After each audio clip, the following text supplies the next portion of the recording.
You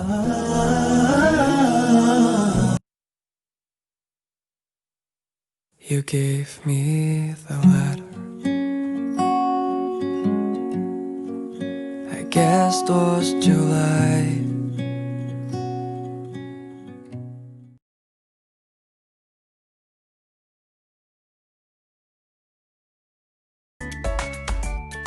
Nah, kalau begitu kita masuk ke penggunaan tanda baca.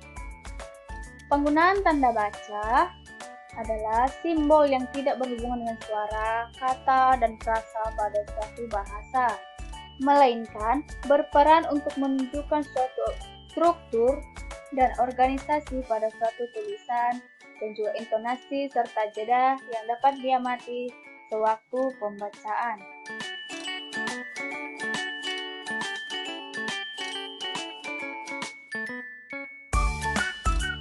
Yang pertama, tanda titik. Tanda titik berfungsi untuk menandai akhir kalimat berita atau untuk keperluan singkatan, gelar, dan angka-angka. Contoh, ibu sedang memasak di dapur.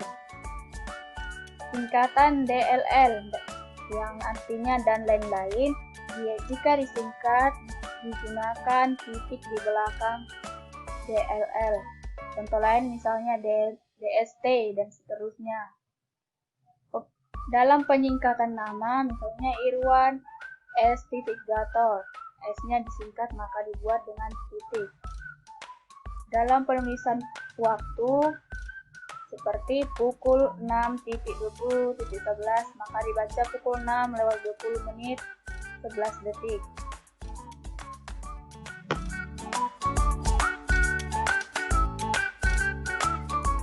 Yang kedua, tanda koma. Tanda koma berfungsi untuk memisahkan anak kalimat atau hal-hal yang disebutkan dalam kalimat, juga untuk keperluan singkatan, gelar, angka-angka. Contoh, toko Ria menjual pakaian, aksesoris, dan peralatan rumah tangga. Saya bergabung dengan Wikipedia, tetapi tidak aktif. Selanjutnya, tanda titik koma. Tanda titik koma digunakan terutama untuk jeda pada kalimat dan pemotongan pada suatu daftar. Dapat dipakai untuk memisahkan bagian-bagian kalimat yang sejenis dan setara.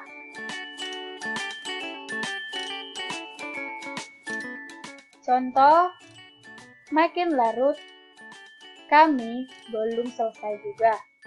Kedua, ayah mengurus tanamannya di kebun. Ibu sibuk bekerja di dapur. Adik menghafalkan nama-nama pahlawan nasional. Saya sendiri asik mendengarkan siaran pilihan pendengar. Selanjutnya, tanda hubung. Tanda hubung berfungsi untuk menghubungkan penggalan kata ulang tentang suatu nilai.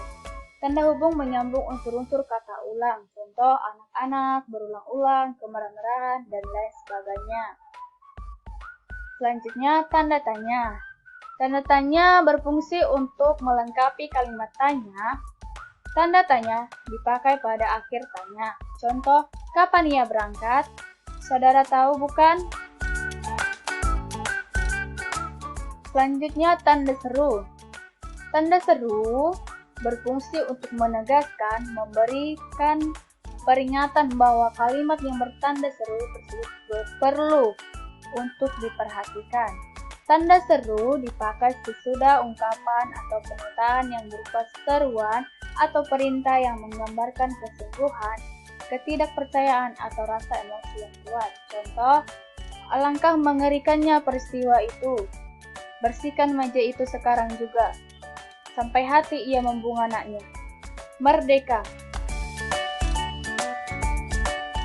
Selanjutnya, tanda kurung. Tanda kurung berfungsi untuk menjelaskan suatu istilah yang belum banyak diketahui oleh khalayak. Tanda kurung mengapit keterangan atau penjelasan. Contoh, bagian keuangan menyusun anggaran tahunan kantor yang kemudian dibahas dalam RUPS, Rapat Umum Pemegang Saham, secara berkala. Selanjutnya, penggunaan tanda petik.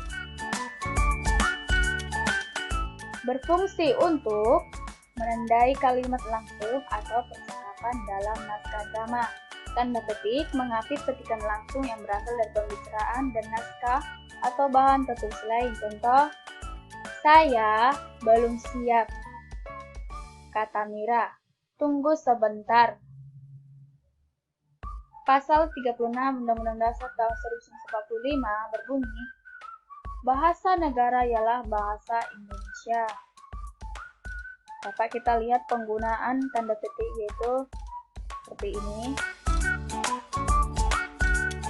dan seterusnya. Adik-adik, tadi kita sudah membahas kalimat deduktif, kalimat induktif, penggunaan tanda baca. Maka adik-adik coba menjawab latihan soal berikut ini ya.